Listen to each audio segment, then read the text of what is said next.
क्या हमारा भाग्य सच में पहले से लिखा होता है? अगर सब कुछ भगवान की योजना के अनुसार चलता है, तो फिर अच्छे लोग दुखी क्यों रहते हैं और बुरे लोग सुखी क्यों दिखाई देते हैं? ये सवाल हर उस इंसान के मन में आता है जो न्याय, कर्म और जीवन के सच को समझना चाहता है।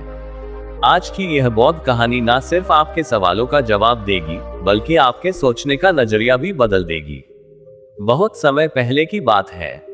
एक प्रसिद्ध बौद्ध भिक्षु आचार्य आनंद अपने शिष्यों के साथ एक गांव में ठहरे हुए थे। गांव के लोग उन्हें बहुत सम्मान देते थे, लेकिन उसी गांव में एक धनी व्यक्ति था, नाम था सेठ धर्मपाल, जो बाहर से बहुत धार्मिक दिखता था, लेकिन अंदर से अत्यंत लोभी, चालाक और पापी था। वह गरीबों को सताता, झूठ बोलता और दूसरों की जमीन हथिया लेता। फिर भी लोग उसे धनवान और सफल मानते। वही गांव में एक ईमानदार किसान रामू था, जो दिन रात मेहनत करता, किसी को दुख नहीं देता, पर जीवन भर गरीबी और दुख से जूझता रहा। एक दिन आचार्य आनंद के पास रामू आया और बोला, गुरुदेव, मैं समझ नहीं पा रहा। मैं कभी किसी का बुरा नहीं करता, फिर भी जीवन दुखों से भरा है। जबकि सेठ जैसे लोग जो दूसरों का हक मारते हैं, सुखी रहते हैं। क्या ये भगवान की योजना है? क्या हमारा भाग्य पहले से तय होता है? आचार्य आनंद मुस्कुराए और बोले, चलो रामू, कल सुबह मैं तुम्हें एक सच्चाई दिखाता हूँ। अगले दिन आचार्य रामू को साथ लेकर पास के जंगल में गए। वहां एक ऊंचा पेड़ था। उन्होंने रामू से कहा, इस पेड़ के नीचे बैठो और जो भी घटे बस देखना, पर कुछ करना नहीं। रामू पेड़ के नीचे बैठ गया।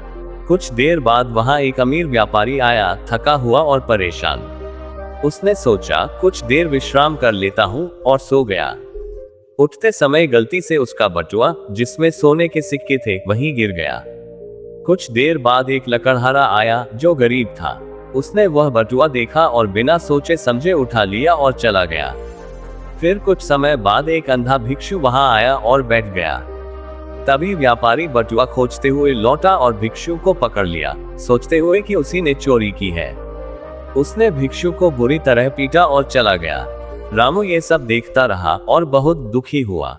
उसने आचार्य से पूछा, ये क्या था? दोषी लकड़हारा था, लेकिन सजा अंधे भिक्षु को मिली। ये तो अन्याय है। आचार्य बोले, रामू, यही तो जीवन का गूढ़ सत्य है। जो अंधा भिक्षु था, उसने पिछले जन्मों में बहुत धन चुराया था। आज उसे उसका फल मिला। लकड़हारा जो बटुआ ले गया, वह एक गरीब ब्राह्मण था, जिसने पिछले जन्म में बहुत दान किया था। यह उसका पुनः अर्जित पुण्य था। और व्यापारी जिसने बटुआ गिराया, उसने अपने कर्मों से यह परिणाम पाया। इसलिए रामू, यह मत सोचो कि अभी जो तुम भुगत रहे हो, वह तुम्हारी अच्छाई या बुराई का सीधा परिणाम है। यह तुम्हारे पुराने कर्मों का लेखा जोखा है। पर याद रखो, आज के कर्म आने वाले कल का भाग्य बनाते हैं। भाग्य पहले से तय हो सकता है, लेकिन कर्म से उसे बदला भी जा सकता है। सुखी दिखने वाला हर इंसान भीतर से शांत नहीं होता, और दुखी दिखने वाला हर इंसान असफल नहीं होता। इसलिए अच्छाई पर चलो, क्योंकि सत्य देर से सही पर जीतता जरूर है। अगर आपको ये कहानी प्रेरणादायक लगी हो, तो इसे दूसरों तक जरूर पहुंचाएं। यही एक नेक कर्म आपके आने वाले भाग्य को सुंदर बना सकता है। Folded hands.